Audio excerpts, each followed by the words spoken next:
بہن بھائیوں سے گزارش کرتا ہوں،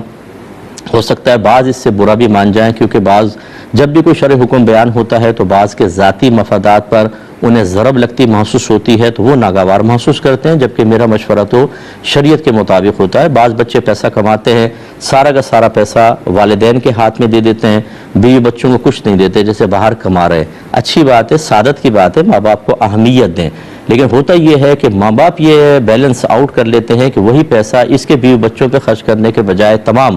وہ اپنے دوسرے بچوں کے اور دیگر معاملات میں خرچ کرتے رہتے ہیں۔ اور اس طرح کے سینکڑوں کیسز آئے کہ جب وہ بچہ اپنی جاب ختم کر کے واپس آیا تو اس کی فیملی کے پاس کچھ بھی نہیں تھا، اور ماں باپ نے بھی لال جھنڈی دکھا دی بھائی بہنوں نے کہ ہمارے پاس بھی تمہارے لیے کچھ نہیں ہے، اور اس کو پھر زیرو سے دوبارہ اپنی بیوی بچوں کو لے کر چلنا پڑا۔ بلکہ یہ تک اس طرح کے کیسز آئیں کہ پیسہ بھیجا، مکان بنا لیا، لیکن ماں باپ نے اپنے نام بنایا، اور جب وہ واپس آیا تو اسی گھر سے اس کو بیوی بچوں سمیت نکال دیا، حالانکہ اس کے پیسے سے بنا تھا۔ ایک بھائی نے کہا میں نے بہنوں کی شادی کی، بھائیوں کی شادی کی، سب کی، لیکن آج میری بیوی بچے اس گھر سے باہر ہیں۔ تو اس قسم کے جب صورتحال ہو تو اس کا مطلب یہ ہے کہ آپ کو بیلنس قائم کرنا ہوگا، بیوی بچوں کے لیے الگ سیونگ کرتے رہیں، اپنے لیے کریں، اپنے ماں باپ اگر محتاج ہیں ان کو دیں، بھائی بہن محتاج ہیں بالکل دیں، محتاج ہیں تو اگر والدین خود مالدار ہیں، ان کی پینشن آتی ہے 80 ہزار لاکھ پینشن آتی ہے جو ڈائریکٹ اکاؤنٹ میں چلی جاتی ہے، ایسے ماں باپ محتاج نہیں ہوتے، ان کی خدمت کی نیت سے اگر آپ کچھ دیں کی بات ہے، لیکن آپ اگر نہ دیں اس وجہ سے کہ وہ خود کفیل ہے تو آپ پر واجب نہیں اور نہ آپ گناہگار ہوں گے۔ لیکن یہاں پر صورتحال یہ ہوتی ہے کہ ہم حق وفاداری ادا کرنے کے زوم میں کہ ہم ماں باپ سے یہ ثابت کرنے کے لیے کہ شادی کے بعد بھی بیوی مجھ پہ اثر انداز نہیں ہوئی، ماں باپ اور بھائی بہن ہی میرے دل میں ہیں، ان کی خدمتیں کرتے ہیں، پھر اعادہ کرتا ہوں، بہت اچھی بات ہے، لیکن جن کی آپ خدمت کر رہے ہیں بعض اوقات ان کے پاس شریعت کا علم نہیں ہوتا، وہ تمام معاملات کو خاندانی رسم و رواج، اپنی سوچ اور فکر اور دنیا کے ذہین لوگوں کے اقوال سے وہ تمام اپنے جو معاملات ہیں ان کو مزین کرتے ہیں، ان کی روشنی میں چل رہے ہوتے ہیں۔ جب شریعت پہ نہیں چلتے تو بعض اوقات پھر یہ آخر میں معاملات ہوتے ہیں کہ کلیشز پیدا ہوتے ہیں اور وہ خلاف شرع عمل کرتے ہوئے ایک بچے کو محروم کر دیتے ہیں۔ اس پر توجہ رکھیں، بیلنس قائم کریں، یہ آپ کے حق میں بہتر ہے، نہ کریں تو ہمیں تو کوئی مسئلہ نہیں ہے۔ تو کویسچن تھا کہ اپنے بچوں کے لیے سیونگ کرنا کیسا ہے؟ دیکھیں بہت اچھا ہے، اور موجودہ دور کے تقاضے کے خاص طور پر اعتبار سے ہے، شریعت کی اجازت سے ہے، نبی کریم صلی اللہ علیہ وسلم کی تعلیم کے عین مطابق ہے۔ حضرت سعد رضی اللہ تعالیٰ عنہ کہتے ہیں کہ نبی کریم صلی اللہ علیہ وسلم میرے پاس عیادت کے لیے تشریف لائے تو میں نے عرض کیا رسول اللہ میں یہ چاہتا ہوں کہ اپنا سارا مال اللہ کی راہ میں صدقہ کر دوں۔ سرکار نے فرمایا کہ نہیں۔ میں نے کہا آدھا کر دوں؟ فرمایا کہ یہ بھی زیادہ ہے۔ میں نے کہا یا رسول اللہ 1/3 کر دوں؟ فرمایا ہاں 1/3 یہ کافی ہے۔ پھر فرمایا کہ کوئی باپ اپنی اولاد کے لیے کچھ چھوڑ کر جائے، یہ اس سے کہیں زیادہ بہتر ہے کہ انہیں اس حال میں چھوڑے کہ وہ اپنی ضرورتوں کے لیے لوگوں کے سامنے ہاتھ پھیلا رہے ہوں، دست سوال دراز کر رہے ہوں۔ اس کا مطلب یہ ہے کہ ہمارا مذہب اسلام ایک تو کمانے سے منع نہیں کرتا، کیونکہ جمع تبھی ہوگا جب آپ کمائیں گے، لیکن حکم دیتا ہے کہ حلال ذریعہ اختیار کریں۔ پھر نبی کریم صلی اللہ علیہ وسلم کے جو تعلیمات ہیں اس کی روشنی میں رزق حلال کمانے میں اتنا آدمی مشغول نہ ہو جائے کہ اللہ تعالیٰ کے فرائض کو ترک کر دے، لہذا اس کا خیال کرنا ہوگا کہ اس میں اللہ تعالیٰ کی جیسے نماز پڑھنا ہے اور دیگر اس مال کے اندر حقوق العباد ہیں، اللہ کا حق ہے، بندوں کا حق ہے، زکوٰۃ وغیرہ بندوں کے لیے مدد کے معاملات، ان کا خیال رکھے۔ اس کے بعد صحیح مقام پر اس کو خرچ کرے، حرام وغیرہ میں نہ کرے، اور جو بچتا ہے وہ اپنے بچوں کے لیے اگر رکھتا ہے اس میں شرعاً کوئی قباحت نہیں بلکہ بہت ضروری ہے۔ ویسے میں تمام ایک کسی نے پوچھا ہے کہ کیا ساس اپنے داماد سے پردہ کر سکتی ہے کہ نہیں، اور اس سے باتیں کر سکتی ہے کہ نہیں؟ دیکھیں ساس جو ہے وہ مثل ماں کے ہو جاتی ہے، یعنی محرم بن جاتی ہے، محرمہ ہوتی ہے، اور داماد اور ساس میں کوئی پردہ نہیں ہوتا، بلا پردہ بھی بات کر سکتے ہیں وہ، اور باتیں کر سکتے ہیں بلا پردہ، ایک دوسرے کو دیکھ سکتے ہیں، جیسے والدہ کے ساتھ معاملات ہوتے ہیں، حتیٰ کہ سفر پر بھی داماد کے ساتھ جا سکتی ہیں۔ لیکن اگر خدا نخواستہ کسی بھی جہت سے فتنے کا اندیشہ ہو، جیسے ساس جوان ہے اور خدا نخواستہ شیطان کی طرف سے بہکائے جانے کے امکانات ہیں، تو پھر بہرحال احتیاط رکھنی چاہیے، دور رہنا چاہیے، اور پردے وغیرہ کے معاملات میں بھی تھوڑی سی مزید احتیاط کر لینی چاہیے، لیکن بہرحال یہ آپس میں ایک دوسرے کے لیے محرم۔ یہ کہتے ہیں اگر بہت زیادہ منت مان لی ہوں اور یہ بھی یاد نہیں کہ کون کون سی مانی تو کیا حکم ہوگا؟ دیکھیں یہ بہت بڑی غفلت ہے اصل میں، جس کو معذرت کے ساتھ جس کو آخرت کی صحیح فکر نہیں ہوتی، اللہ کی گرفت کا صحیح احساس نہیں ہوتا، جس کی نظر میں دنیا کی اہمیت زیادہ ہے آخرت کی کم ہے، وہ اس طرح کے عمل کرے گا۔ یہ منتیں مان رہے ہیں، بھول رہے ہیں۔ جس کو خوف خدا ہوگا وہ تو ڈرے گا کہ یار اگر میں نے منت مانی اور ہو سکتا ہے کام ہو جائے، مجھے پورا کرنے کا موقع مل جائے اور پورا کرنا مجھ پہ واجب، اور میں بھول گیا تو گناہ گار ہوتا رہوں گا اور آخرت میں اس کا حساب دینا ہوگا۔ اس لیے ہماری گزارش ہے کہ ایسا نہ کریں۔ بہرحال جو بھول گئے اللہ تعالیٰ کی بارگاہ میں توبہ کر لیں۔ ایک انہوں نے کہا کہ درود پاک چھوٹا پڑھیں یا بڑا، کیا ثواب میں کوئی کمی ہوگی؟ بالکل، جتنے الفاظ زیادہ ہوتے ہیں اتنے ہی فضیلت بھی زیادہ ہوتی ہے، یعنی الفاظ کا ثواب بڑھ جاتا ہے۔ باقی یہ تو ہے ظاہر کے اعتبار سے، اصل چیز ہے اخلاص۔ ایک شخص بہت لمبا درود پاک پڑھتا ہے، اخلاص بالکل بھی نہیں ہے، ریاکاری کرنا چاہتا ہے، دکھاوا کرنا چاہتا ہے، یا بے دلی کے ساتھ پڑھ رہا ہے، جیسے بعض لوگ ہزاروں کے وظیفے اپنا لیں گے اور بڑے شوق میں کہ جی 5000 یہ پڑھتا ہوں، 10,000 یہ پڑھتا ہوں تاکہ لوگ سنیں تو مجھ سے متاثر ہو جائیں، اور پڑھنے کی اپنی کیفیت کا حال یہ ہوتا ہے کہ جب شروع کرتے ہیں تو تھوڑی دیر میں دل کوفت کا شکار ہو جاتا ہے، بس وہ تعداد پوری کر رہے ہیں، ادھر دیکھ رہے ہیں ادھر دیکھ رہے ہیں، تیز سے لفظ چب رہے ہیں اور غلط سرت کر کے 5000 پورے کر لیے۔ اور ایک شخص اگر اس کے مقابلے میں 10 دفعہ درود پاک پڑھے، بڑے احترام سے، پیار سے، محبت سے، خوشبو لگا کر، باوضو مدینہ منورہ کی طرف رخ کر کے، اگر یہ تصور کر لے کہ میرے آقا صلی اللہ علیہ وسلم اپنے مبارک کانوں سے میری آواز کو سماعت فرما رہے ہیں، مجھے ملاحظہ کر رہے ہیں، اس کا یہ 10 بار درود پاک اس کے 5000 درود پاک سے افضل ہوگا۔ تو اصل اخلاص، پھر اس کے بعد مقدار بھی اپنا کام کرتی ہے، دونوں چیزوں کو ذہن میں رکھا جائے۔ یہ کہتی ہیں کہ اگر کوئی جلد ختم کرنے کی نیت سے چھوٹے درود پاک کا انتخاب کر لے تو دیکھیں اب اس میں نفسانیت کا دخل آیا کہ ہم بعض اوقات مقدار چاہتے ہیں، ہم تعداد چاہتے ہیں، اس کے لیے ہم چھوٹے درود پاک لیتے ہیں۔ نفس کہتا ہے جلدی جلدی اس کو ختم کرو، لمبا نہ پڑھنا۔ ہم کہتے ہیں ٹھیک ہے، میری آپ سے گزارش ہے، یہ تو ہے کہ جس نے کثرت سے درود پاک پڑھا میں اس کی شفاعت کروں گا مثال کے طور پر، لیکن اگر کثرت کے حصول میں آپ کا خوش و خضو باقی نہیں رہتا، طبیعت کوفت کا شکار ہوتی ہے، تو کثرت کی طرف توجہ نہ کریں۔ اسی لیے میرے آقا صلی اللہ علیہ وسلم نے ایک ایک درود پاک پڑھنے کا بھی ثواب بیان فرمایا، 10 کا فرمایا، 50 کا فرمایا، 100 کا فرمایا، 1000 کا فرمایا، اور پھر کثرت کا فرمایا۔ میرے آقا صلی اللہ علیہ وسلم لوگوں کے طباع جانتے ہیں، ان کی طبیعتوں سے واقف ہیں، اس لیے ہر تعداد کے ساتھ قلیل ہو یا کثیر کسی فضیلت کو ذکر کر دیا۔ تو ہمیں یہ ہمیشہ اصول رکھیے، یاد رکھیے، جو چیز نفس ناپسندیدگی کے ساتھ کر رہا ہو، آپ زبردستی کر رہے ہیں، کوفت کا شکار ہو کے کر رہے ہیں، اس کا ثواب اتنا کم ہوگا، اور جتنی آپ خوش دلی کے ساتھ عبادت کریں گے، فرحت قلب کے ساتھ، اور نفس کو بالکل اپنے تابع اور راضی رکھ کر، اس میں زیادہ ثواب ہوتا ہے۔ اس لیے تعداد نہ دیکھیں، جلد ختم کرنے کی نیت سے چھوٹے درود پاک کا انتخاب، یہ نیت مناسب نہیں ہے۔ تعداد آپ نے ایک مقرر کر لی، اس تعداد کو پورا کرنے کے لیے جسے 50 دفعہ روزانہ پڑھنا ہے تو چھوٹا پڑھیں چاہے بڑا، وہ اس میں کوئی حرج نہیں ہے۔ ایک یہ طویل کویسچن ہے لیکن میں شارٹ کر کے بتا رہا ہوں کہ، اور یہ بہت ضروری ہے کویسچن تاکہ یہ بات سمجھیں۔ یہ ایک کویسچن ایک بہن نے پوچھا، وہ کہتی ہیں کہ میں ایک زوجہ ہوں اور میرے شوہر مجھے یہ کہتے ہیں کہ جب تک شوہر بیوی سے خوش نہ ہو عورت جنت میں نہیں جا سکتی۔ اچھا، اب وہ کرتے یہ ہیں میرے شوہر کہ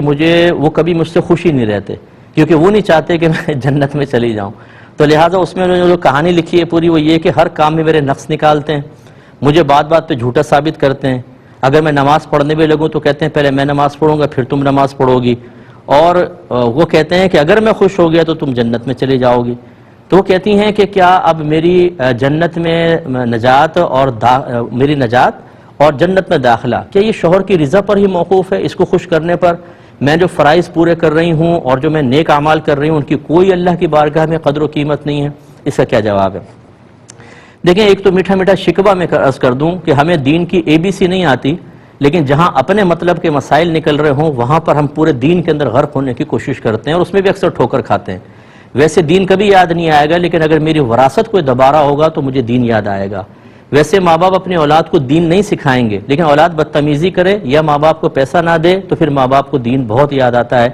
بہو کو کبھی دین یاد نہیں آئے گا، لیکن ساس زیادتی کرے تو وہ پوچھے گی مجھ سے میرا کیا شرعی طور پہ حق ہے۔ یہی شوہر بیوی کا معاملہ اور یہی ساسوں کا معاملہ ہے کہ بہو پر کیا کیا چیزیں فرض ہیں، کیا واجب، اسی وقت پوچھیں گے کہ جب ان کو کسی ان کے مفادات پر ضرب لگ رہی ہوگی۔ تو یہ ہر ایک کے ساتھ نہیں ہوتا، لیکن اکثر ہوتا ہے، کیونکہ میری تو یہ فیلڈ ہے، 30 سال ہو گئے کام کرتے ہوئے، کہ ہم وہیں پر دین کی طرف مائل ہوتے ہیں یا دین کو فوقیت دیتے ہیں جہاں اپنا کوئی فائدہ نکل رہا ہو یا فائدہ حاصل کرنا مقصود ہو۔ اب جیسے یہ شوہر نامدار، یہ اس بات کا مفہوم کہ شوہر خوش ہوگا تو عورت جنت میں جائے گی ورنہ نہیں، اس کا مطلب کیا ہے؟ اس کا مطلب یہ ہے کہ آپ بیوی کو ہمیشہ اس سے ناراض رہیں، اس کی ہر چیز میں عیب نکالیں، یہ ثابت کرنے کے لیے کہ میں خوشی نہیں ہوں، جب خوش نہیں ہو تو تم جنت میں جا سکتی، لہٰذا مزید میری خدمت کرو۔ یہ ایموشنلی بلیک میلنگ سخت گناہ ہے۔ خوش کرنے کا بس مفہوم یہ ہے کہ عورت شوہر کی نافرمانی نہ کرے، یعنی اگر وہ جسمانی تعلق کے لیے بلائے تو بالکل منع نہ کرے، اور باقی یہ کہ کسی بھی طریقے سے اس کو ہرٹ نہ کرے، بدتمیزی کرنا، لہجہ سخت رکھنا یا اونچی آواز میں بات کرنا یا شوہر کو مارنا پیٹنا یا کوئی احسان کیا تو احسان جتانا، بس یہ بس چیزیں ہیں، یعنی شوہر کو کسی طریقے سے اپنے عمل سے، برے عمل سے ناراض نہ کرے۔ دوسروں نے کہا کہ کیا جو ہم سورہ وغیرہ پڑھ کر پانی پر دم کرتے ہیں تو کوئی اثر وغیرہ بھی ہوتا ہے کہ نہیں ہوتا؟ دیکھیں اگر یہ نبی کریم صلی اللہ علیہ وسلم سے منقول نہ ہوتا تو شاید ہم عقلاً اس کے بارے میں یوں ہی غور کرتے کہ یار پڑھا کچھ ہے تو خالی پھونک سے کیا ہوگا، لیکن ہمارے نبی کریم صلی اللہ علیہ وسلم نے خود دم فرمایا، پانی پر بھی دم کر کے پلایا، ویسے بھی لوگوں پر دم کیا ہے، تو اس کا مطلب ہے کہ جب کوئی پاکیزہ کلام پڑھتے ہیں تو اس سے منہ میں یا زبان میں ایک تاثیر پیدا ہوتی ہے، اور جب انسان پھونک مارتا ہے تو وہ پڑھی ہوئی کی جو تاثیر ہے، برکت ہے، وہ پھونک کے ذریعے دوسری چیز تک پہنچتی ہے۔ یہ تصور خود نبی کریم صلی اللہ علیہ وسلم نے ہمیں دیا ہے، لہٰذا اس پر یقین رکھنا چاہیے۔ کویسچن کیا ہے کہ یہ انبیاء اور اولیاء کی حیات برزخیہ میں کیا فرق ہوتا ہے؟ دیکھیں مسئلہ یہ ہے، برزخ کو پہلے تصور عام لوگوں یہ سمجھ لیں کہ جب ہم مرتے ہیں تو ہمارے مرنے کے بعد سے لے کر بروز قیامت اٹھنے تک کا جو عرصہ ہے وہ عالم برزخ کہلاتا ہے۔ برزخ کا معنی ہوتا ہے رکاوٹ، چونکہ یہ آخرت کے لیے اٹھنے کے سلسلے میں ایک بیچ میں رکاوٹ آ جاتی ہے، اس لیے اس کو عالم برزخ کہتے ہیں۔ اور اس عالم برزخ میں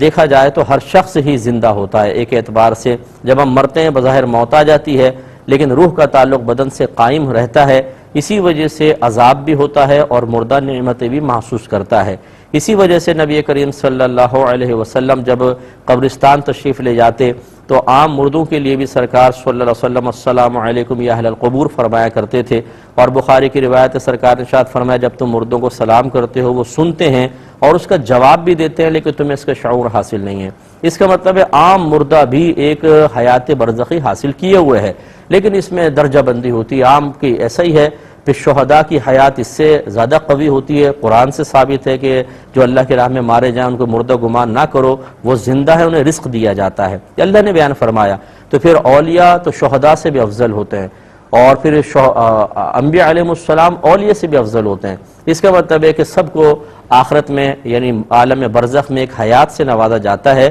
لیکن اس حیات کا صحیح شعور ہمیں اس لیے حاصل نہیں ہوگا کہ اس کی تفصیل نہیں بتائی گئی ہے۔ صرف ہمیں یقین ضرور رکھنا ہوگا کہ انبیاء علیہ السلام بہترین حیات میں ہوتے ہیں جو اولیاء اور شہداء کی حیات سے بھی افضل اور اولیٰ ہوتی ہے، لیکن چونکہ ہمارے نبی کریم صلی اللہ علیہ وسلم نے اس قسم کے غیبی معاملات کی تفصیل بیان نہیں کی ہے تو ہم اس پر زیادہ کلام نہیں کر سکتے ہیں، لیکن انبیاء علیہ السلام کے حیات بہرحال اولیاء کے حیات سے کامل و اکمل میں ہیں۔ تو گھر کے بڑے یہ کہہ رہے ہیں کہ جب عدت پوری ہو تو عورت عدت کے اختتام والی رات گھر میں نہیں گزارتی، اسے کہیں باہر جانا ہوتا ہے، وہ رات کہیں اور گزارے۔ اور اسی میں ایڈ کر دیتا ہوں، بعض لوگ کہتے ہیں وہ بھائی کے گھر جائے گی اور وہاں سے جوڑا ملے گا اور چاندی کی 4 انگوٹھیں، سونے کی 4 ہونی چاہیے چوڑیاں، یا کم از کم چاندی کی بھی ہوں، اور پھر یہ بیوہ خاتون واپس تشریف لائیں گے۔ دیکھیں یہ سب خرافات ہیں اور ان کا مذہب اسلام سے کوئی تعلق نہیں، اور میں گزارش کرتا ہوں کہ ان میں بعض بدعت سیئہ ہیں، یعنی وہ بالکل قرآن و حدیث کے مخالف، جن کے بارے میں سرکار نے فرمایا کہ کلو بدعت ضلالہ، اور دوسری روایت میں اس کے ساتھ ایک جملہ ملایا جاتا ہے وَكُلُّ ضَلَالَةٍ فِي النَّارِ، ہر بدعت گمراہی ہے، ہر گمراہی جہنم میں لے جانے والی ہے۔ تو یہ جو نئی نئی چیزیں ایجاد کر کے اپنے گھروں میں ایسا نافذ کر دینا کہ اس کے خلاف چلیں تو ہنگامہ مچ جائے، قرآن پہ عمل نہ کریں کوئی بات نہیں، نماز نہیں پڑھ رہا گھر والا کوئی بات نہیں، بے عمل ہیں کوئی بات نہیں، داڑیاں نہیں رکھ رہے گھر والے کوئی بات نہیں، عورتیں برقع نہیں کر رہی کوئی بات نہیں، لیکن یہ جو ہم نے ایک بات کہہ دی ہے، خاندان میں رسم چلتی آ رہی ہے جو بالکل شریعت کے خلاف ہے، اس سے سر منہ بھی آپ دائیں بائیں ہوئے تو پھر دیکھیں کہ ہم کیسا اس رسم کو نافذ کرنے کے لیے ایک مرد مجاہد بن کر سامنے آتے ہیں۔ یہ گھر کے سرپرستوں کی ذمہ داری ہے کہ اپنے گھر سے ان خرافات کو نکالیں۔ کوئی شریعت نے نہیں کہا کہ عورت کو جانا ہے کہیں پر، اپنے گھر میں رہیں، ٹک کر رہیں، عدت پوری ہو گئی آرام سے رہیں، اور کوئی بھائی پہ لازم نہیں ہے کہ وہ جوڑے دے اور چاندی کی یا سونے کی 4 چوڑیاں بنا کر دے، بیچارے پہ کیا اس پہ وبال، یہاں عدت ختم ہوئی وہاں بھائی پھنس گیا۔ یہ خواہ مخواہ کہ ہم نے رسومات بنا کر، وہ اگر غریب ہے بیچارہ دے نہیں سکتا، تو یہ غلط چیزیں ہوتی ہیں، ان کو آپ ختم کریں اپنے گھروں سے، اس کا کوئی تعلق نہیں ہے۔ اب آپ جب اس کو بیان کریں گے، جن کے ان ذاتی مفادات پہ ضرب لگے گی ان کا غصہ دیکھیے گا آپ شریعت بیان کریں تو ان کا غصہ ہوتا ہے، ان کے خلاف شرع مسئلوں پہ چلیں تو باتیں کھل جاتی ہیں۔ یہ ہم مسلمانوں کا طریقہ کار ہے۔ ہمیں معبود ملا سب سے کامل، کوئی اس کے مقابل ہے ہی نہیں کمال والا، ہمارا معبود یکتا ہے، ہمارے نبی یکتا، ان کے مقابل کوئی نہیں، سب سے کامل نبی، قرآن سب سے کامل، اسلام سب سے کامل، مذہب بھی سب سے کامل ملا، آسمانی کتاب بھی کامل ترین ملی، لیکن ہم کیا ہیں؟ ناقص ترین، کہ ہم نے نہ اللہ کی ماننی، نہ رسول کی، نہ قرآن کی، نہ اسلام کی ماننی، وہ ماننی ہے جو دادا کہہ کر گئے اور اپنی قبر میں بیچارے پھنسے ہوئے ہیں، جو نانا رسومات قائم کر کے چلے گئے اب قبر میں بھگت رہے ہیں، وہ ماں باپ کر کے چلے گئے اور اس کا وبال اب قبر میں بھگت رہے ہیں۔ آپ کو اگر دکھا دیا جائے نا کہ کیا کیا وہ ان گندی اور غلیظ بعض اوقات رسومات کو قائم کر کے چلے جاتے ہیں، ان کا وبال کتنا ہوتا ہے آخرت کے اندر، یہ تو آپ تصور نہیں کر سکتے، یہ گناہ جاریہ ہوتا ہے بہت بڑا۔ اس لیے میں آپ سے گزارش کرتا ہوں کہ خصوصی طور پر یہ موت میت کے معاملات، کیونکہ یہ کبھی کبھار ہوتے ہیں، عرصہ دراز بعد موتیں ہوتی ہیں، یہ اکثر لوگوں کے ذہن میں نہیں ہوتے ہیں، لیکن ایسے موقع پہ ہر ایک مفتی اعظم پاکستان بن کر وہ آ کے مشورے دیتا ہے، اور ہم آنکھیں بند کر کے، چونکہ ہمیں خود نہیں پتہ ہوتا، ان کے مشوروں پہ چل کر اپنے مردوں کے لیے اذیت کا باعث بن رہے ہوتے ہیں۔ یہ غلط ہے۔ کسی مستند مفتی صاحب سے ہمیشہ مشورہ کیجئے، جیسے بھی میں نے آپ سے گزارش کی ہے۔ کوئی آپ کی والدہ کو جاننے کی ضرورت نہیں، نہ آپ کے ماموں پر لازم ہے کہ آپ کی والدہ کو کچھ دیں، اپنے گھر میں رہیں آرام سے، کوئی مسئلہ نہیں۔ ہاں ویسے وہ دینا چاہیں ان کی مرضی ہے، ہزاروں تحفے دیں، لیکن اس کو رسم بنانا اور لازم کرنا اور ماموں نہ کرے تو ساری زندگی ان کو تانا دینا کہ ہماری امی کی عدت ختم ہوئی تھی، کچھ بھی نہیں دیا ماموں نے، کیسا ماموں ہے؟ ارے بھائی، آپ اللہ کی نہ مانے، رسول کی نہ مانے، اپنے اوپر غصہ نہیں آتا، لیکن ہماری رسم نہ مانے تو ہم بائیک آؤٹ کر دیتے ہیں اور ملنا چھوڑ دیتے ہیں اور کہتے ہیں تمہارا کوئی مرے پھر ہم دکھائیں گے۔ ارے بھائی، کیا چل رہا ہے ہمارے اس میں؟ یعنی مذہب کو تو اٹھا کے پھینک دیا ہم نے ایک طرف، انتہائی معمولی، نہ اللہ کی اہمیت، نہ ادب، نہ تعظیم، نہ رسول کی تعظیم اور ادب، ہماری مانو، یہ غلط چیز ہوتی ہے، اس پہ ذرا توجہ کیجیے۔ اگر شوہر بغیر بیوی کے حج پر چلا جائے تو کیا وہ گناہگار ہوگا؟ دیکھیں، کوئی گناہگار نہیں ہوگا۔ ہم نے پہلے آپ کو بتایا کہ یہ بیوی کو ساتھ لے کر جانا کوئی واجب نہیں ہوتا، اور یہی بعض اوقات غلط خیال ماں باپ کے بارے میں ہے کہ بعض کہتے ہیں جی میرے پاس حج کے پیسے جمع ہو گئے لیکن میرے ماں باپ نے حج نہیں کیا، تو کیا یہ بے ادبی نہیں ہوگی کہ میں چلا جاؤں؟ بھائی اگر آپ کو بے ادبی کا شائبہ ہے تو حج کے ایام آنے سے پہلے وہ پیسہ اپنے ماں باپ کو دے دیں تاکہ آپ کے والد حج کر لیں، والدہ، ان پہ فرض ہو جائے گا، آپ پر نہیں ہوگا۔ لیکن مال بھی اپنے پاس رکھنا ہے، اور پھر ان کے ادب کے نام پر آپ اللہ تعالیٰ کے ادب کو ترک کر کے اس کا حکم بھی نہ مانیں، اس میں آپ گناہگار ہوں گے۔ تو چاہے ماں باپ نے حج نہ کیا ہو، ماں باپ نے قربانی نہ کی ہو، آپ کو حج بھی کرنا ہے اور قربانی بھی کرنی ہے۔ تو بیوی تو بہت ہی پھر ثانوی حیثیت رکھتی ہے، لہٰذا سب کرنا ہوگا۔ ایک بھائی نے کویسچن کیا تھا کہ کیا کسی ایجنٹ کو زیادہ پیسے دے کر کام کرانا جائز ہے؟ دیکھیں، سب سے پہلے تو دیکھا جائے گا کہ یہ ایجنٹ سے جو آپ کام کرواتے ہیں کسی بھی شعبے کے اندر، وہ لیگل ہے یا اللیگل ہے۔ بعض وقت گورنمنٹ نے اللیگل کیا ہوتا ہے لیکن ان کے اندر کھانچے ہوتے ہیں، وہ رشوتیں دے کر آپ سے زیادہ پیسے لے کے اندر بھی رشوت دیتے ہیں، اور وہ آپ کا کام جلدی کروا دیتے ہیں یا صحیح کام کروا دیتے ہیں، بر وقت کم وقت کے اندر کروا دیتے ہیں، پھر یہ شرعاً جائز نہیں ہوگا۔ اور فرض کر لیں گورنمنٹ منع نہیں کرتی، لیگل ہے، اس میں بھی یہ دیکھا جائے گا کہ بعض اوقات تو ایسا ہوتا ہے کہ آپ دوسروں کے کام میں کوئی حرج بھی نہیں ہوتا، وہ اپنا علیحدہ اضافی ٹائم دے کے آپ کا کام پہلے کر دیں گے، اور کبھی ایسا ہوتا ہے کہ دوسروں کے سارے کام روک دیے جاتے ہیں، آپ کے پیسے کی وجہ سے آپ دیر سے پہنچے لیکن پیسہ زیادہ دے کر پہلے اپنا کام کروا لیا، اس میں آپ گناہگار ہوں گے کہ جس کا حق تھا بیچارے کا، وہ بھی تو ایک انسان ہے، اس کا بھی ٹائم ہے، اس کی بھی مصروفیات ہیں، اس کی بھی پرابلمز ہیں، لیکن آپ اپنا پیسہ دے کر پہلے کام کروا لیتے ہیں، یہ صحیح نہیں ہوتا۔ تو جیسے اب یہ پاسپورٹ ہے، اس پہ خود گورنمنٹ آپ کو آفر کرتی ہے، ارجنٹ بنوانا ہے تو اتنی فیس ہوگی اور ارجنٹ نہیں ہے تو اتنی فیس ہوگی۔ تو اب اس میں ایک الگ چیز ہوتی ہے کہ جب آپ ارجنٹ کہتے ہیں تو آپ کو اضافی ٹائم دے کے آپ کا پاسپورٹ آپ کو جلدی دیا جاتا ہے، اس میں حق تلفی نہیں ہوتی کسی کی، یہ تو گورنمنٹ نے خود ایک پالیسی بنائی ہوئی ہے۔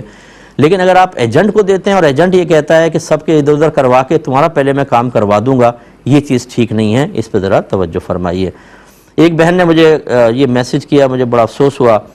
انہوں نے کہا کہ ان کے ہسبینڈ مجھے نماز پڑھنے سے روکتے ہیں اور بچوں کو بھی، اور روزے سے بھی روکتے ہیں، نہیں پڑھو گے کیا کروں، ساتھ رہوں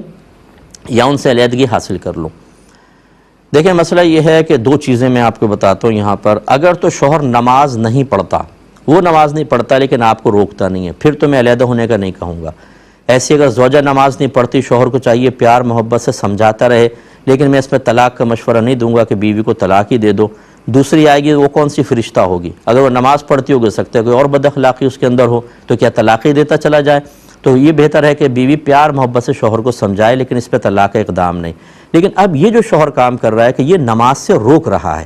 اور اس میں تو اس کے ایمان ضائع ہونے کا اندیشہ ہے۔ فرض چیز ہے، کیوں روک رہے ہو تمہیں کیا پرابلم ہے؟ اگر تم نہیں پڑھ رہے، بیوی بچے نماز پڑھ رہے ہیں، تو اس کا مطلب ہے اس کے دل میں اسلام کی تعلیمات کا بغض بھرا ہوا ہے، اللہ کی اطاعت کے بارے میں وہ شیطان والا کام کر رہا ہے کہ شیطان، بلکہ شیطان سے بڑھ کر کہ شیطان تو ہمارے دل میں فقط دعوت دے کر پیچھے ہٹ جاتا ہے، اب مانے نہ مانے، اور وہ تو ود فورس کہ تمہیں نہیں پڑھنی ہے نماز، تو اس کے ایمان کا مجھے بہت شدید خطرہ ہے، اور جب ایمان ضائع ہو جائے تو نکاح کہاں قائم رہے گا؟ اس لیے ایسی صورت میں ہم مشورہ ہی دیں گے آپ علیحدہ ہو جائیں، اس کے ساتھ رہنے کی آپ کو حاجت نہیں۔ جب ایک نماز روزے کے معاملے میں وہ اتنا ڈرے اور جری ہے، تو بتائیں دیگر شرعی معاملات کے اندر وہ کیا کرتا ہوگا؟ وہ اپنے آفس میں بیٹھ کے اسلام کے خلاف کیا کیا نہیں بولتا ہوگا، کتنے کلمات کفر۔ حالانکہ ہم اس پہ اس طرح کے گمان پہ فتویٰ نہیں لگا سکتے، لیکن یہ گمان اس کے ایک ظاہری قرینے سے پتہ چل رہا ہے، ایک چیز، ایک ظاہری قرینہ موجود ہے اس کے عمل کہ وہ نماز روزے سے روک رہا ہے، تو ایسے سے دور ہونے میں شرعاً کوئی حرج نہیں ہے۔ آپ بالکل اپنے بچوں کو بچائیں اور علیحدہ ہو